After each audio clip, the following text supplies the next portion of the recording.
Business is about solving a problem and going on a journey where there's the possibility of success, the possibility of failure, and who do you play that game with, right?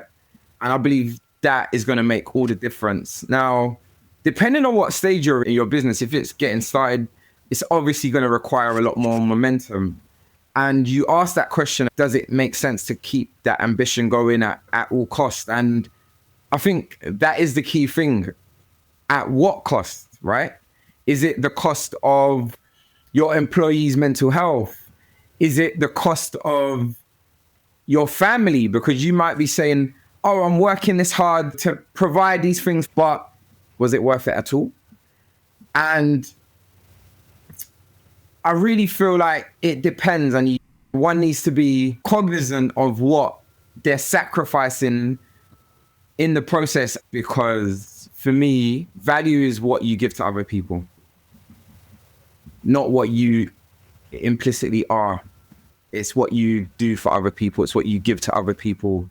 And that's why I said right at the beginning, value exchange. Money is never just about money. It's about who we are, what we've been through, and the systems we live within. And that's what we talk about here on the Money Story Project. I'm Harriet Formby, a chartered accountant, fractional CFO, and trauma-informed finance coach. I work with mission-led business owners who are changing the world for the better. This podcast is not about glamorized rags to riches tales. It's not about fixing our so-called flaws, and it's definitely not about quick fix finance hacks and the latest gimmick. We invite people to tell their own money stories. We also bring in subject matter experts who share both their lived experience and their professional wisdom, helping us make sense of what we've carried and our path forward. Today, I am joined by Yommy Ojo. Yommy is an entrepreneur, systems and growth strategist, and founder of Online Ascension, a full-service agency helping service-based businesses grow with less stress and more profit. Yommy began his career in the investment banking industry, giving him a strong financial perspective before moving into entrepreneurial roles in tech and product. He's led the development of digital products inside fast growth companies, as well as founding businesses of his own. Yommy has been deeply immersed in the startup and scale-up ecosystem ever since, mentoring and advising founders, speaking and writing extensively about growth, fundraising systems, and the realities of building businesses when the pressure is on. Yommy has seen both the ambition and the scars that come with entrepreneurship. So a big welcome to Yommy. Thank you, Harriet. Thank you. I'd like to start with a check-in. When I say the word money, what feelings or reactions are coming up for you as we go into this conversation today? So for me, when you say the word money, I think about wealth creation and I think about value exchange. Those are the two things that currently money feels like to me. Really interesting. You started out in banking and then you moved into tech, working with startups and scale-ups, as we've said, and founding your own businesses. So I'd love to know a bit more about how that shift came about and how it has maybe shaped the way you think about money and growth. When I think about when I started my career in banking, I was an analyst and working in really big banks. So because of it, I dealt with a lot of data, a lot of modeling, and a lot of fast transactions that needed to be accurate and be meaningful.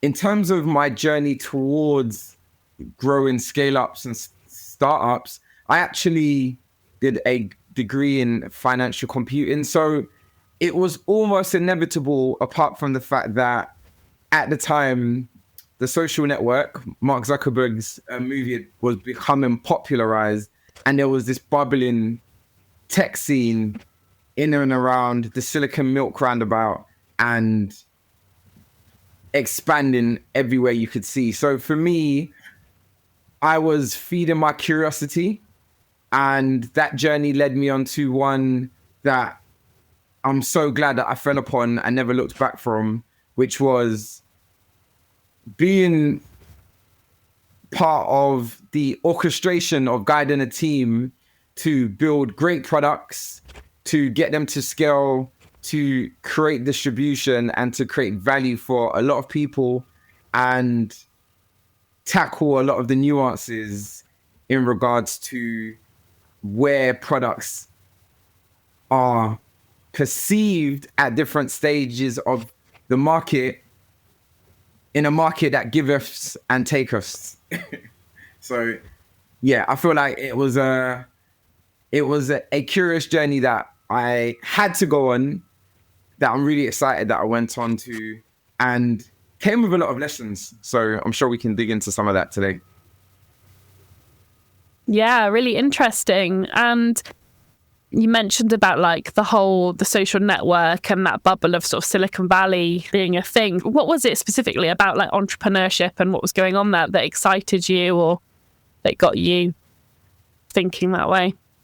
That's quite funny because I wouldn't have even thought of it as entrepreneurship at that time. What I do know is I'm like the firstborn son of my parents, right? So for them, coming from a background where, you know, we didn't have a lot of money, and my parents included, it felt like a massive risk for me to leave a very stable job. Basically, I was set from a very young age and I was earning a lot of money, and my parents were really proud to say that their son was working in banking.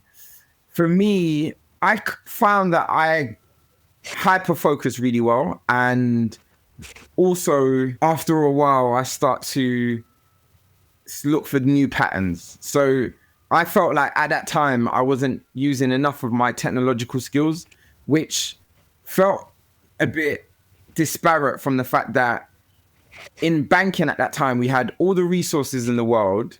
We had all the data sets, all the opportunity in my eyes. And we had this booming tech scene, which was moving quicker, faster, learning things. And from the outside looking in, I was just curious and I just wanted a piece of that. And there was something internally that just led me to feel curious about it. And I felt like it started off from me taking kind of like a year out from banking and saying, look, worst case scenario, if it doesn't pay off, I could go back into banking and the rest is history. Yeah, I know. I relate to that feeling. I remember when I was working in like a more of a corporate environment, I'd look at what I was doing and I feel like I was just doing this little part and there was all this potential like out there in the world. And I really relate to the idea of the curiosity of I want to go and experiment with this and work out what it is that, you know, is going on and being a part of it. But that's definitely interesting because it's a big leap, isn't it, to go from like the sort of prestige and the well-paid job and people are proud of you, to take the leap almost and say, right, I'm going to go into the unknown and like figure it out. Yeah, it was.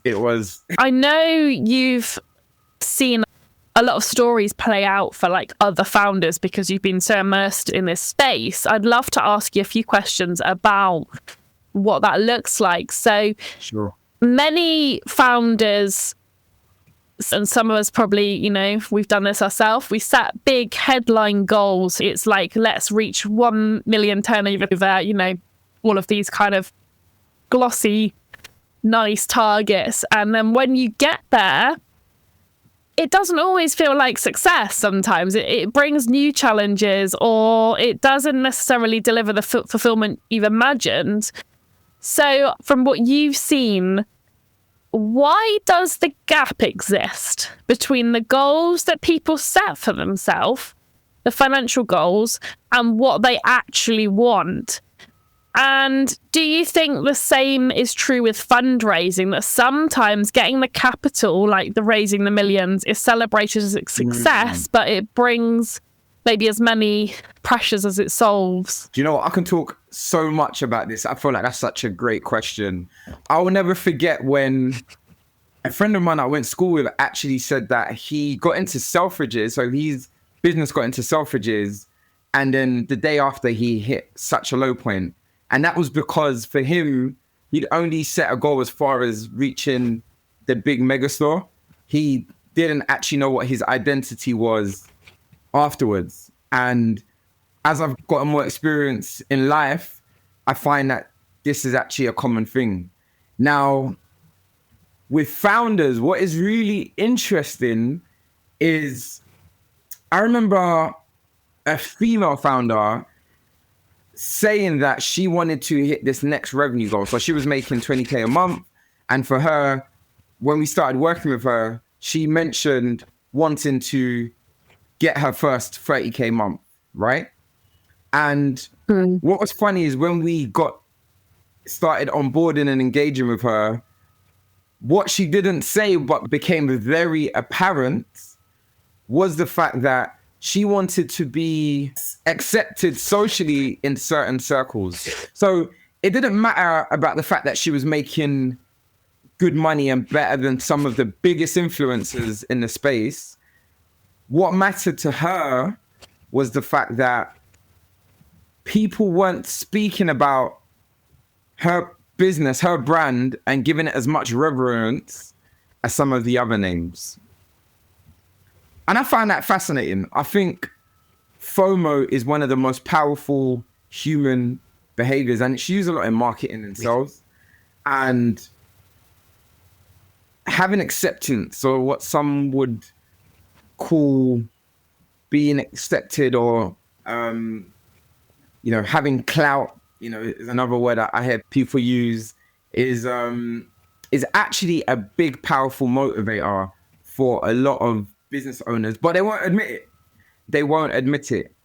And it's funny in terms of like how founders and owners actually think about their business, and are they actually having honest conversations with them when they're mobilizing their team, or they're working with another partner who's trusted them to go on this journey with them.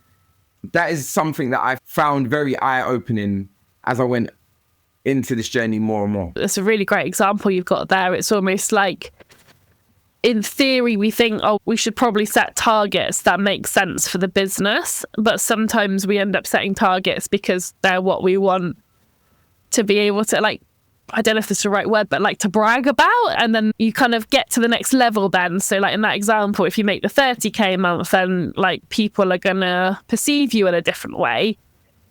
And that's fine. But also, like, we don't know if a 20 or 30K month business, like what that actually means inside. Like, does it mean more profit, or does it mean that you've had to spend loads more on advertising and ad spend, or what does it look like? So it's always really, I find it fascinating as well when you look at the motivations for the financial targets, and then often they're very social, like you said, but does that translate to good financial sense always? That's the other question, isn't it? Yeah, and I found it really interesting that, like, I mean, these were two founders that I'd worked with. One had the big profile and was getting all the likes, the follows, and all the social credibility, but their business wasn't making as much money as this other business that was technically invisible online, but was making so much more money. And it was such a fortunate position to be in, because on one hand, this big, influential founder was actually coveting having a business that actually was generating more income, whereas this other less known founder was actually coveting having the influence. Is really interesting. And as you rightly said, this speaks to the psychology of the decisions we make, or money, which is always very interesting. Yeah, and how you put it there, where everyone always wants the one quietly getting on with it, making good money, is still wishing they were more visible and they had more engagement, and then the one that's got all the engagement wants more money. So it's also, I guess, a little bit that we're never quite happy with our lot maybe, and we're always looking, as people, at what other people have. But remembering the substance of it, that, I guess all that really matters is what's what's actually going on internally ultimately, doesn't it? Is what the reality of it. That the social pressure is strong. Yep. And then at the same time, there's the question of metrics. So businesses love to chase the big numbers, like we've just said, but those don't always show what's going on. So the big revenue, the big ones that we hear often are the 20k months, 30k months, big multi-million revenues and all that stuff. What do you think, as founders, we should actually pay more attention to in terms of financial metrics? So which financial metrics actually matter? If we're saying some of these are vanity metrics that we've just mentioned, what should we actually take more notice of? I genuinely believe it depends. Someone smarter than me once said that as a founder, you should be focusing on either revenue, profitability, growing in market size. You should really have one of these goals. Now, I actually believe what is forgotten about a lot of times or isn't really considered is retention, because retention is the biggest leading indicator of growth. And if you are acquiring customers continuously, but customers are leaving as quick as they come, you will never be able to grow your business. So retention for me is something that really needs to be thought about in the beginning, middle, and end. It's so important. It's that important. And when it comes to decision making, whether it's the start of the financial year or the start of the year, or whenever you and your team, whenever business owners and their team get together and make these decisions, I feel like there are a few other metrics that make sense for owners to keep their eyes on, right? And these are things like, what is the cost of acquiring a customer? Investors like to see this. Investors want to know that you, as the owner of the business, have a handle on what it costs to acquire a customer. And also other things like, what is the lifetime value of the customer? Because then that can give a really good barometer for what you should spend to acquire that customer. And also looking at the average value of a customer, because then that could inform, actually, are your sales team spending most of their time chasing the little fish or the big wins that, albeit, even though they might have a longer sales cycle, will help you get to your goals. And we all find that the customers that pay more tend to be better clients, but tend to be better customers. So these are a few things that I would say many businesses can think about. Invariably, it depends on your business and what stage you're in. I like what you mentioned there about, the life, because I think sometimes we forget, and I know that you said a lot, that it's cheaper to keep selling to your existing customer than always to get a new customer. If you can create loyalty and a good service or an offering that people stick around for, that's much more lucrative than actually having to replace customers all the time, which I know as a consumer gets frustrating, because often, especially with like B2C world, there's always deals for new customers, and it's like they don't care as much about the existing. It sometimes feels like some services don't care about their existing customers, and that always feels quite wrong, because I know from a financial point of view that actually retention is important, and there's so much placed on acquiring new customers sometimes in certain industries that it just seems silly sometimes. Yep. Thank you. And I agree with that, because that is so frustrating. I've seen, like, similar to what you're saying, I've seen one of the best sales focused founders I had the fortune of working with. He would say there's so much money in his CRM, in his business. He thought of every person as a potential customer, and he thought of his existing customers as customers he could help expand in their journey. And it's so interesting how many times this isn't really thought of.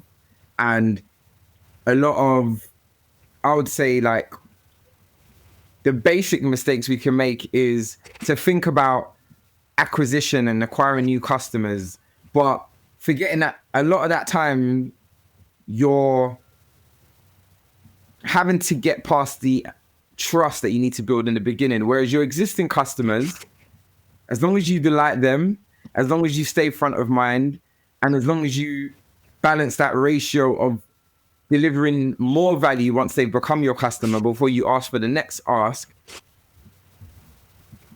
there's so much money on the table if we just speak to people at the right time with the right context and maintain that genuine relationship.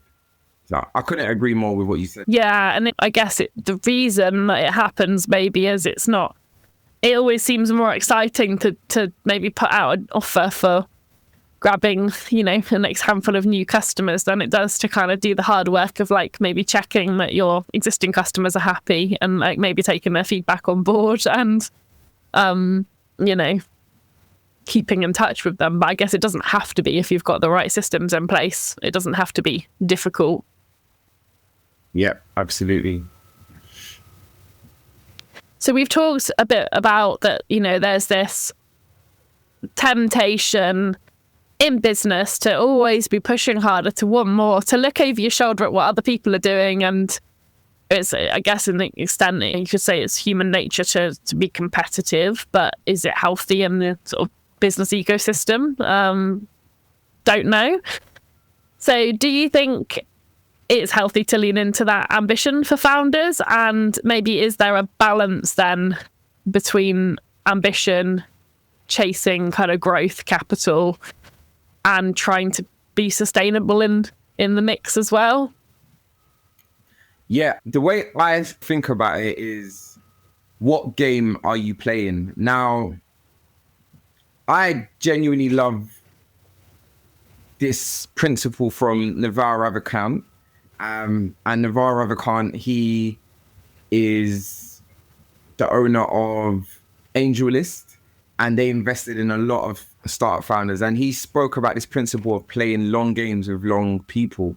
So the way I see it is, business is about solving a problem and going on a journey where there's the possibility of success, the possibility of failure, and who do you play that game with, right?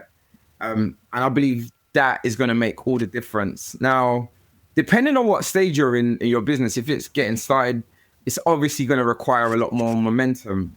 And you ask that question about, does it make sense to keep that ambition going at all costs? And I think that is the key thing.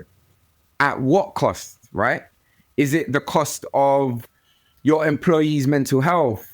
Is it the cost of your family? Because you might be saying, oh, I'm working this hard to provide these things for my family, my wife and the kids. But if you end up losing your wife in the process or not having a really good relationship with your kids, was it worth it at all?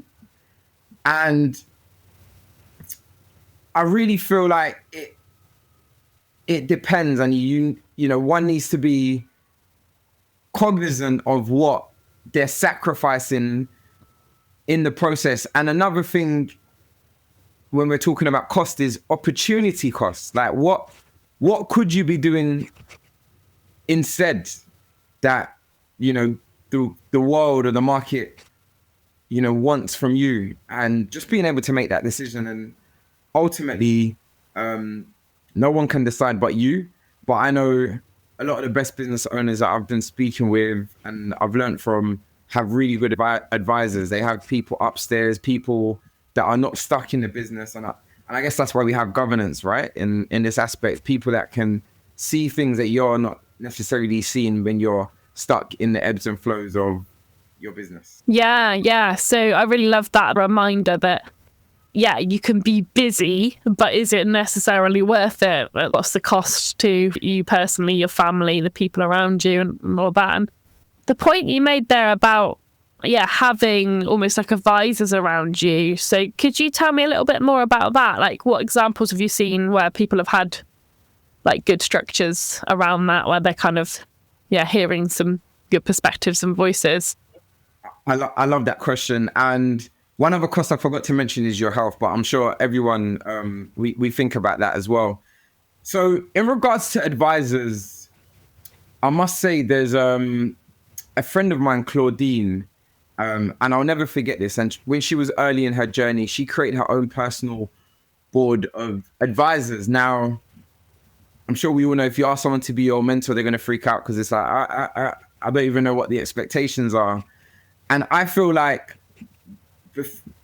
in any stage of your business, you can actually have those advisors. You can have people that genuinely care about you, know you, understand a bit about you and want to see you win without any competitive overlap, obviously. And people whose voice you value for whatever reason that is. And for me, and again, like I credit this to Claudine, what I started with was a simple broadcast list on WhatsApp. And I would update in a very honest way what my wins were, what my lessons were, and what my next steps were to keep myself accountable. And it's quite funny, what started as a small list grew slightly, but even without any responses, the processes of writing that down really helped me and shaped me and actually led me to what your previous question was about, which is, why am I doing this? You know, what direction was? So it was especially in the early stage, it was one of those times one of the few times on a regular basis where I would actually zoom out and think about those things. And I'm sure, you know, as a CFO yourself, accountant, you probably see different levels of governance and, you know, see what it's like at different phases of a business. And I just feel like these things can be replicated at an earlier stage for most businesses, basically. You don't have to have the formal setup structure or have those advisors yet, or the people upstairs. You can begin those good practices from very early on. Yeah. So what's really interesting there is sometimes we think that if we need, you know, if we're getting advisors or mentors, that means we've got to convince a bunch of people to tell us what to do, and we're going to ask them and they're going to have the solution. But what you're saying actually that can be really valuable, even just the accountability, and that's a really beautiful practice you had there of kind of, yeah, almost like it gave you the accountability to tell somebody or the group on WhatsApp like what you're doing and what's next. And yeah, so did people, were they kind of then helping you with the next steps, or were they more just kind of like keeping you in that routine where you're always kind of reflecting on what was going on and like what the next move was? Yeah, certainly. I mean, I've had different responses from it, and I feel like some of the best things that's happened is like having this core support system that's seen me grow. And you know, sometimes I might ask for something that I'm looking for at that particular time. It might be, could someone connect me to, you know, I'm looking for this person, or I'm looking to do more content, I need a photographer. Like, it could be anything, genuinely. What I found is that it allowed people who were in my inner circle, who I believe really cared about me, to know what I needed help with, or to see the journey that I was on, and me stay front of mind for them whenever I did that update. And actually, one of the people who's in that group has actually opened up about some of the challenges she was having with the stage of her business and where she's at, and that's led to a much stronger relationship. And we're actually meeting in a couple weeks' time. We found out that there's we have some similarities in some areas, which I won't go into in much detail. And I question myself and I say, would we have this connection if I wasn't sharing so freely in this format? So it's definitely been really valuable. Yeah, that's such a powerful example there of the impact it's had for you. And there's a tendency sometimes, because people, you know, we worry about like maybe people stealing our ideas and intellectual property, and there's a sense of guarding what you're doing, maybe not telling people. So actually it shows that being open about the ups and the downs can lead to more connection, more willingness to help. When you say, oh, does somebody know somebody here who they can connect me to? People are much more willing to put their hand up. And actually that real sense of community where it's sort of two-way, where people share what they're struggling with as well. So it's I think in the way the founder world often works is there can be a lot of secrecy and a willingness to kind of keep the cards close to your chest. And also, I know sometimes, from my experience, people don't necessarily, like, specifically for like investors, they don't always want to tell them what's going on. So like when there's problems, they're not necessarily up front, and then that creates friction around trust. But like having those updates, if I was an investor, for example, that would give me confidence, I think, that like, oh, this person's giving me the updates, they're telling me the good points, the bad points, and then what they're going to do about it. Like that would make me feel really confident. And also like, oh, I can actually help them then with what they need. So yeah, really, really love that. And it's something that, you know, hopefully is accessible to a lot of people, as long as you know some people that you trust and you're willing to say, look, will you just, you know, simple, be on the WhatsApp group. I know we've got lots of WhatsApp group in life, but like, yeah, it's not the biggest ask in the world, is it, to say, can you be in the group and just give me some feedback from time to time? So really love that. Absolutely. And I feel like, just to touch on what you said, just to kind of like go a bit further on what you just said, yes, having a broadcast list that you can like broadcast out those updates and it's just easy to do in one go has been massively helpful.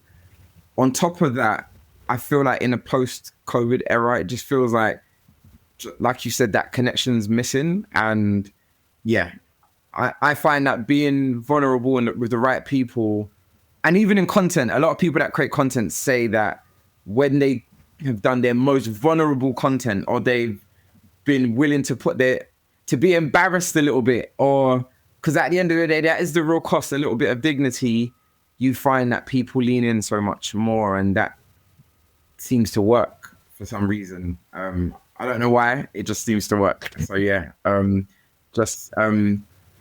giving kudos to what you just said. Yeah, definitely. I think that, and it comes back to what we were talking about earlier about the kind of the behaviours around kind of wanting 20, 30k months is around belonging and the social standing. And again, it's like the connection, isn't it? Ultimately, we're humans.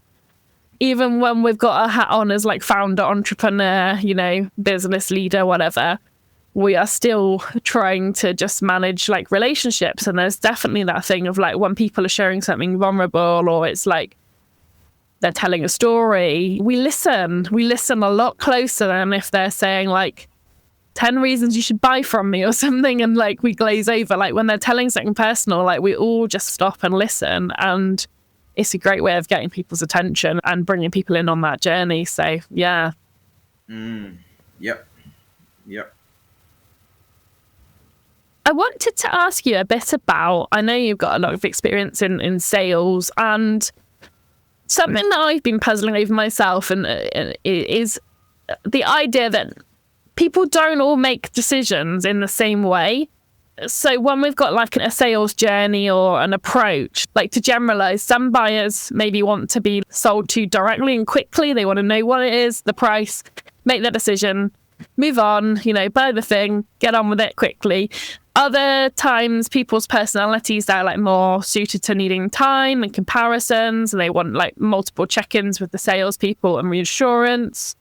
So how does that translate to maybe founders who are trying to grow something, and maybe this touches on when they're maybe making their first sales hire or bringing in, subcontracting sales? Like, what do they need to consider about almost like the buyer's journey and their approach to sales, given that maybe, to be successful, to sell to certain people might be different? Or I'd love to know your take on that, essentially. Yeah, definitely. And I feel like it definitely depends on the type of product or service you're offering. It depends on the price point as well. And what I would say is, I totally agree with you. Like, there is not everyone's an emotional buyer. Some people need time. Some people are more logical.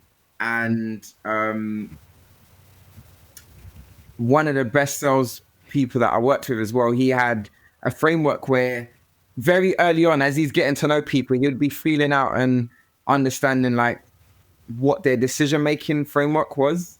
Don't ask me to repeat it, but he had a particular mechanism. So I feel like those skills are very important. Understanding people, listening, having those systems in place so that actually if you've got someone's email or their phone number and they're not able to make a decision right now, how do you make sure that you can consistently deliver value and follow up so that you're not putting them off and it feels too desperate? Because the way you go into that sale can also impact how people feel if they feel like they're being pressured and then actually they decide, actually, I don't want it anymore. If it's gonna, you've interrupted me a few times and you're not really getting it, or you haven't really given me time to think. So I definitely believe it's an art. And I've been fortunate to see different approaches. I actually love that aspect of it, seeing how, different people make decisions. And I feel like, to your point, when you're making your first sales hire, you need to consider like the systems that are going to be used and how you keep track of that, especially if you've got a lot of leads, and just being able to determine between having a lot of low quality leads, and that's going to cost a lot of your salesperson's time. They might not get the results you want, and that's not good for anyone.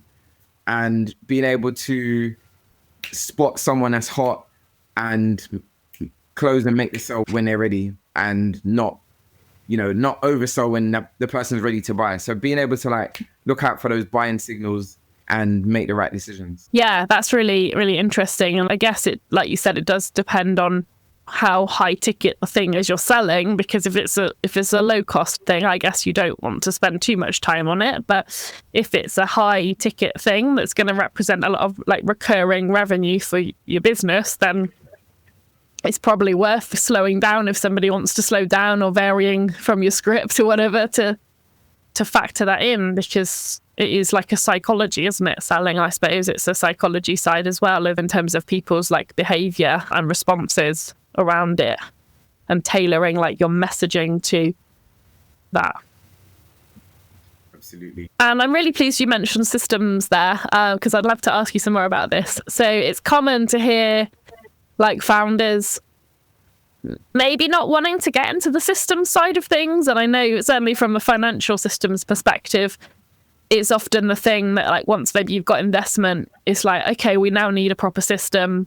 Can you come and help me sort this out, because we haven't got one yet? And it's not always the fun thing that people like to do themselves. So I'd love to know from like early stage up to scaling, or sort of preparing for investment or having received investment, what does having the right systems actually look like, from your experience of different industries and clients and what you've implemented?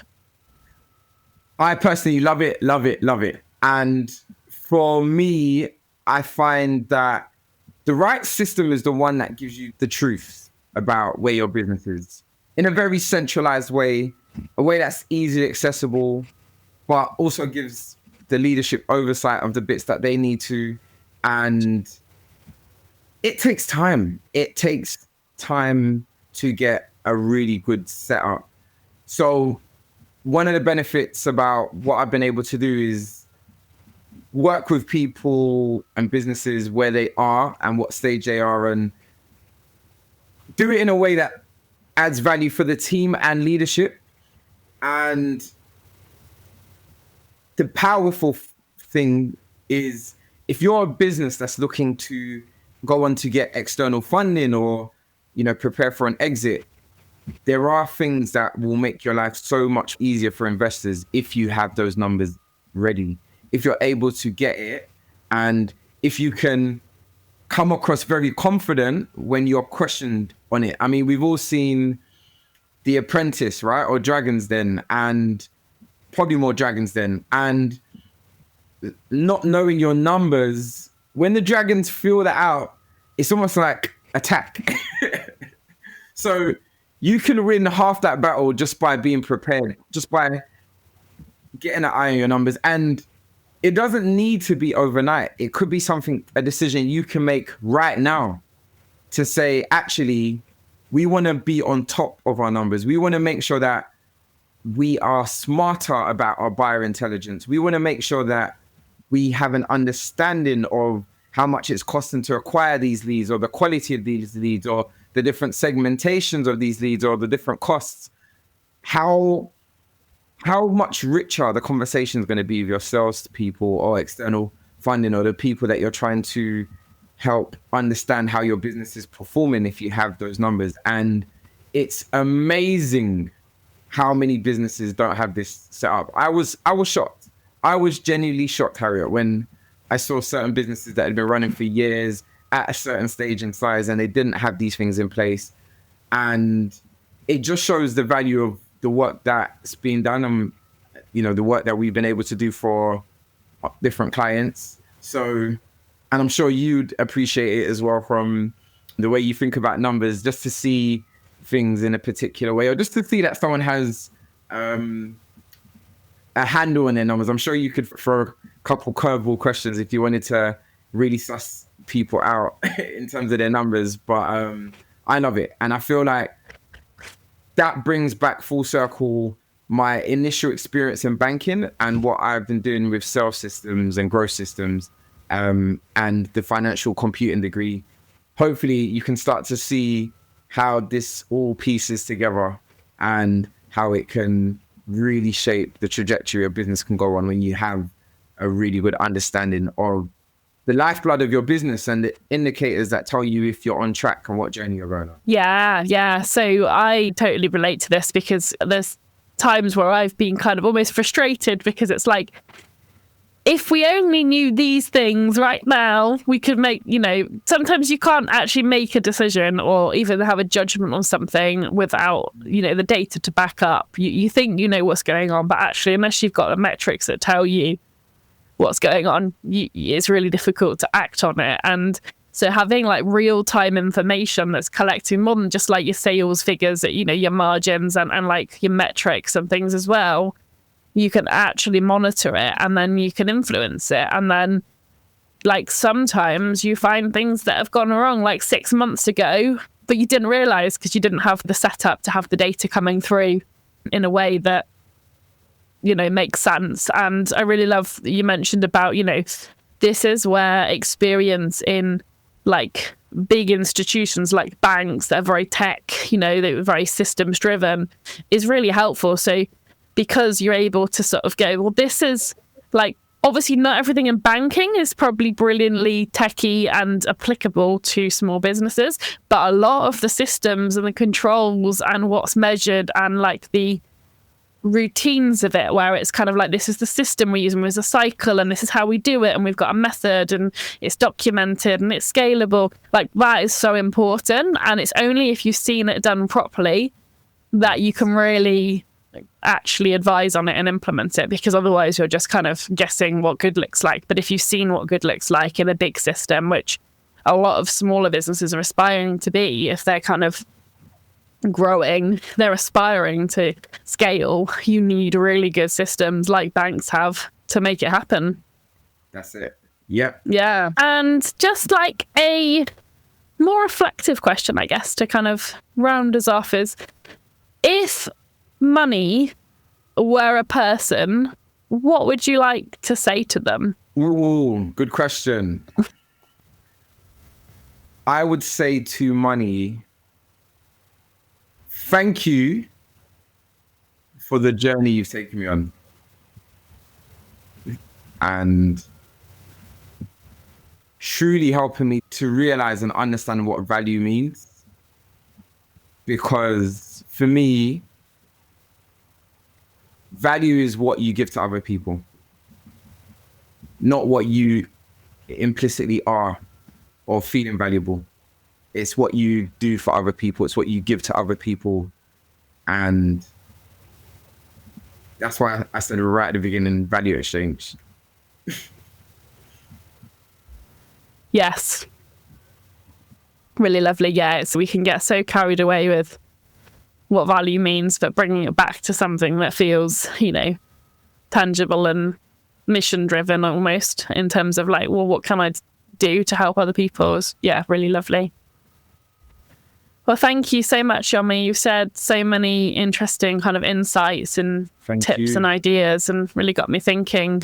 And I'm sure our listeners will be thinking as well. So I just wanted to pass back to you, really, just to tell us where we can find you and your business, and a bit about, who you work with, what you do, what offers you've got available, so people can follow up with you if they'd like to work with you.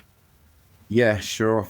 So I'm a systems and growth marketing partner. I've helped property business, services-based businesses, all different types of businesses to grow by building scalable systems to enable leads, sales, and profitability, ultimately to fund business growth.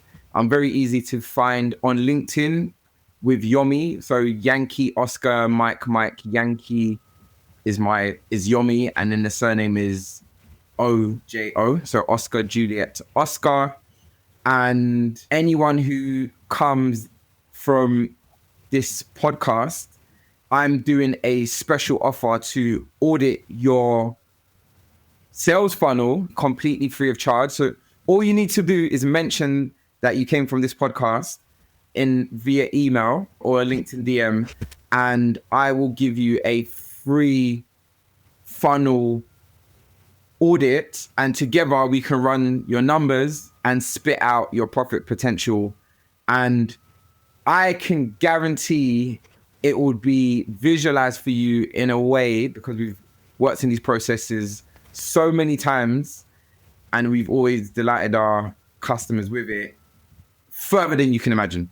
So thank you very much for enabling me to offer that, Harriet. Wow, that sounds like a really great opportunity to have Yommy look through your sales funnel and find some real golden opportunities there. So I'm sure we'll have, lots of people interested in taking that up.